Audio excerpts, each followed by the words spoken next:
Welcome to another episode of the Doctors Building Wealth podcast. Today we'll be talking about whether or not real estate investing is going to make your life more stressful, and we're actually going to talk about some ways that you can make real estate investing itself less work over time to reduce stress. And one of the arguments we really want to make is that adding real estate investing into your life can actually reduce stress overall. And we'll be talking about some of those reasons that we think that's actually the case for many of you. But before we do, we want to acknowledge that many doctors, us included, had extremely busy lives, right? We have very stressful jobs. Then we have our families. We have so many responsibilities. I don't have to tell you that. And so a lot of doctors worry about adding real estate to an already complicated life and whether or not that's going to create way more stress than they already have. So here's one of the reasons that we think actually real estate can reduce your stress. When you rely on a single income source, let's say you have a W-2 employed income, you can feel trapped, right? Because you can feel like maybe you're in a toxic work environment and you want to leave, but you can't. Or maybe you feel like there aren't a lot of great jobs in your area and you don't really want to move your family. For a number of reasons, you can feel like that's the only job you can stay in. And this can cause a lot of stress in you and also in your family, especially if it's a toxic work environment where you're unhappy coming home every single day. And when you have that source of income that's only a single source of income, you may not feel like you have that flexibility to be able to take time off or to be able to cut back in that job, and you may feel stuck. Well, when you have another source of income, ideally, 6 figures plus coming in from your real estate portfolio, and ideally it's also tax-free, so it's really worth more than that. And then you are in a situation that you can afford to be able to look for another job or be able to cut back for a time or even quit if things are really, really bad and be able to cover your expenses for a number of months from your real estate portfolio. And so we can see how this can reduce financial stress when you have another income source that's bringing in money every single month reliably. And that's a really great one. I think another problem with a single income source is that it creates a lot of uncertainty. And this feeling of uncertainty comes from knowing that if something happens and you only have a single income source, then what, right? Imagine, somebody who gets injured and has to go on disability. And again, you're relying on that income to support a family and you have no other options. And so that uncertainty in itself can create this feeling of stress. And that's what all of us want. We want this feeling of certainty. When we have certainty, that actually reduces stress. One way you can create that certainty is have a second source of income. So if something happens to that one source of income, you can rely on that second one. Now, that second source of income also gives you flexibility. And so we already kind of talked about how you have flexibility within your job, but also you have flexibility to be able to step up when you see things that are not being done well and be able to raise your hand and kind of put yourself out there and say, hey, this shouldn't be happening this way, to leadership, to administration. And part of our real goal at Semi-Retired MD is to help change the culture of medicine over time.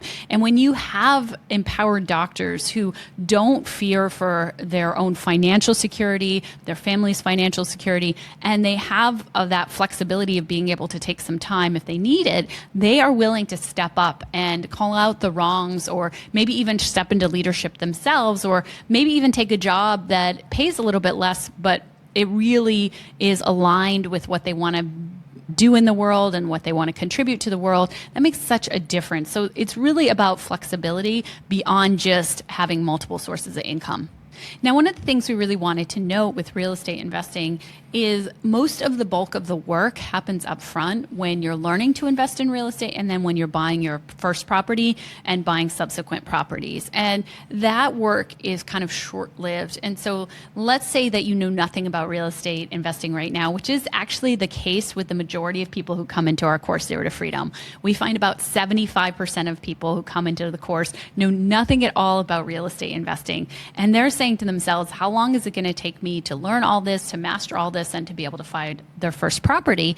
And actually in our community, and after 4 weeks of going through our course, they're in the stage that they have their whole team put together and they're already starting to put offers out on their property. So it's absolutely learnable even with those weeks, but it does take some time and effort that you need to put in as you're learning a new skill set. You're building relationships, you're learning a new language. And so you are going to take some initial time to be able to do that. And then when you put out an offer on a property and you get it under contract, you're doing the inspection and you're going through the process of making sure you have lending for that property. And that, again, takes a little bit more time. Well, the fact is, once you close on a property, you purchase it, you get your tenants in there, the work can decrease dramatically, especially if you're not self-managing that property. And so while you have more work and maybe even more stress at the beginning of your journey, once you bought that first property, things are much easier and things kind of become almost on cruise control, especially if you have a property management team. And then you go and you buy that second property, you have a little bit more work, but it's actually easier than the first time. And then again, you have more of a lull. So each time you buy a property, you have a little bit of work, but it gets easier and easier. And so while you may think as a complete newbie to real estate who's never even learned the basics of it, that it's a whole bunch of work, you have to understand that over time, the stress gets lower and the work gets lower. Well, and then I wanted to add also that over time, you're going to gain a significant amount of confidence, and that's actually going to de-stress as well, right? Think about your skill as a surgeon. Over time, you get better and better at whatever procedure, and think about that confidence you have. That procedure might have caused stress in the very beginning, but over time, as you gain that confidence, as you became the best in your field, at that point, it's not going to create a feeling of stress. It's the actual opposite.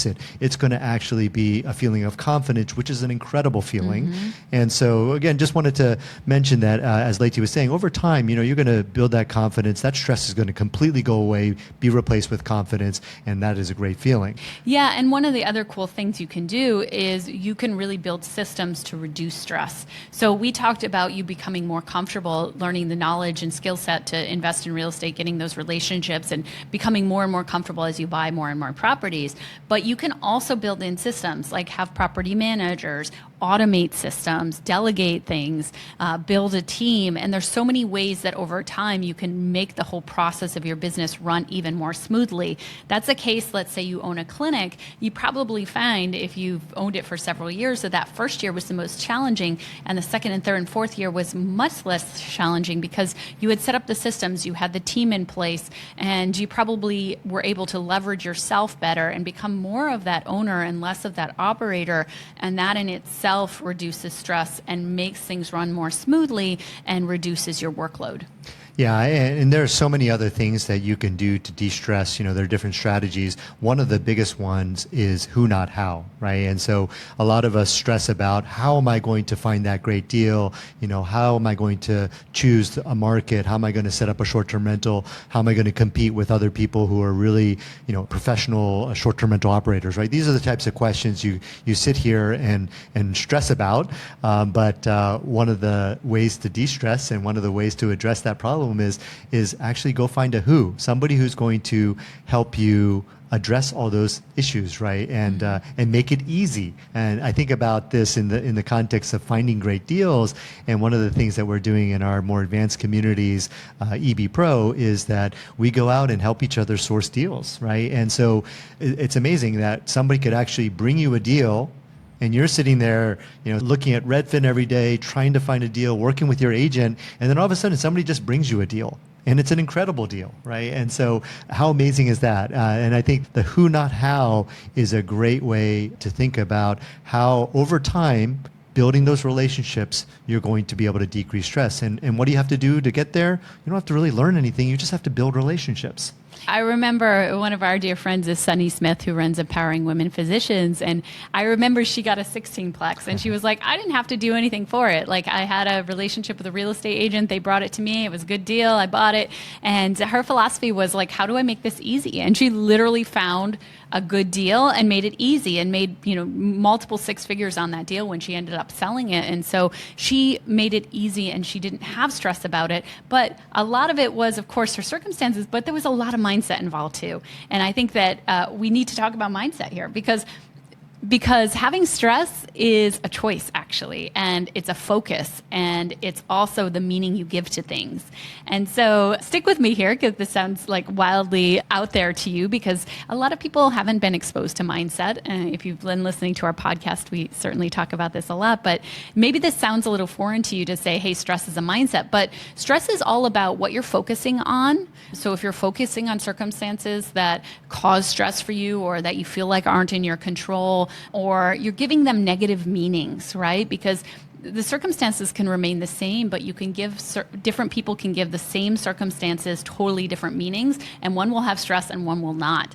And so there is some element here of managing your mind. You could literally have a stress-free learning, buying, and growing your portfolio if you wanted to. If you had managed your mindset, and if you had decided to manage your focus, and also make sure you're telling empowering stories, not stories that make you feel poor and giving things negative meanings, you will have a totally different experience of real estate investing. So, for example, I want to make this real for people who are listening to me being like, what the heck are you talking about, Leti?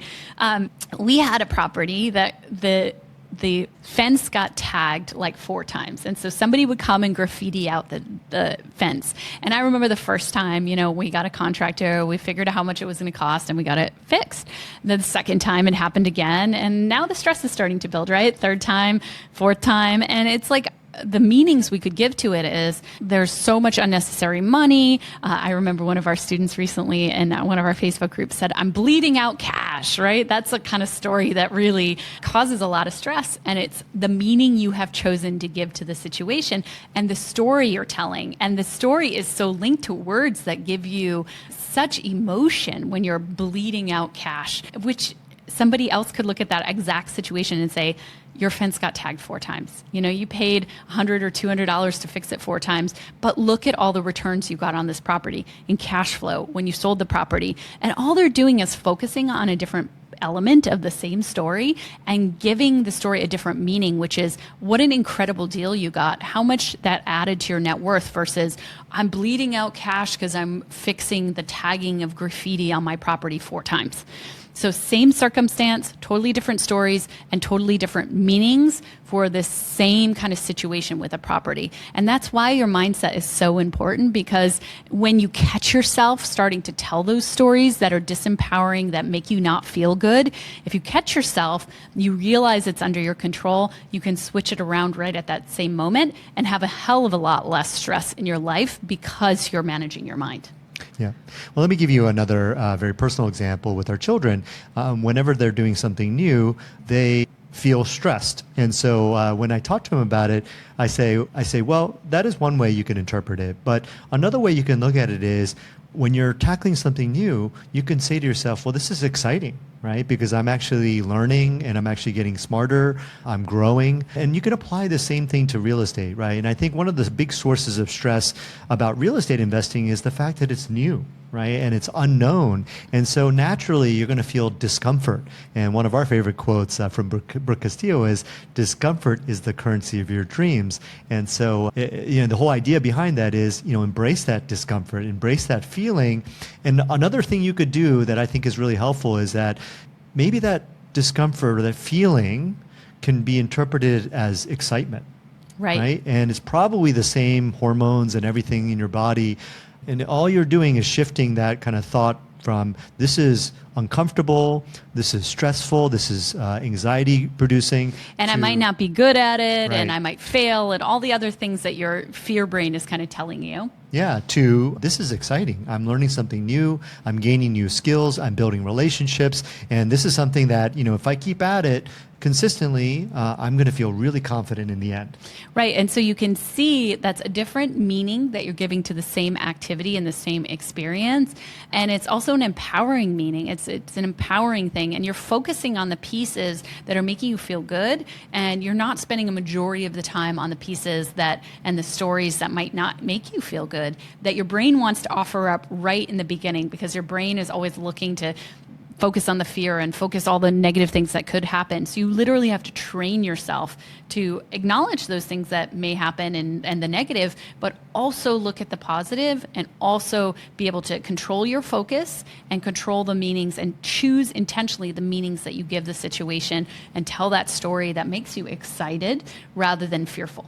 So now we've covered both the actual things you can do in reality to change those circumstances of stress, right? You can delegate things, you can find a who, you can set up systems and processes, you're going to get better and better over time. And then we've also talked about the mindset piece that can reduce stress dramatically when you start to look at it as, exciting, when you start to control your focus and intentionally choose the meaning that you're going to be able to give to circumstances and decide what things mean actively to enjoy the process a lot more and have a lot less stress.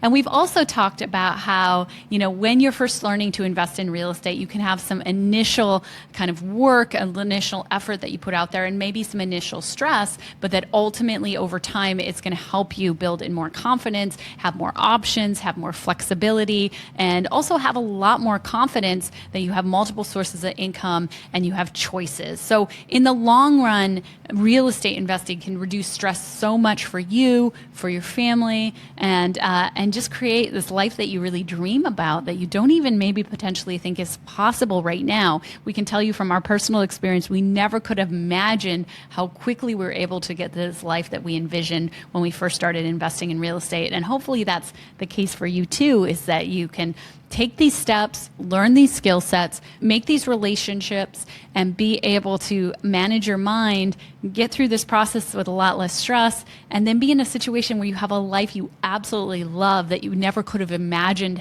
could have happened for you in such a short period of time, and not have to wait until retirement age to really enjoy time with your family, enjoy time with your spouse, and have a life that you envisioned rather than a life that everybody else has that you thought was the only option for you.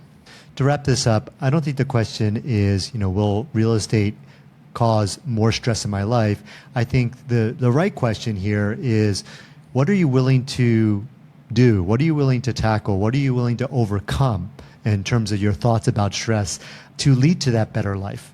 Thanks for joining us on this episode of The Doctors Building Wealth. If you have somebody who in your life is considering real estate investing and you think this would be helpful for them, make sure to share it and make sure to subscribe to the podcast so you never miss an episode. We'll see you next time.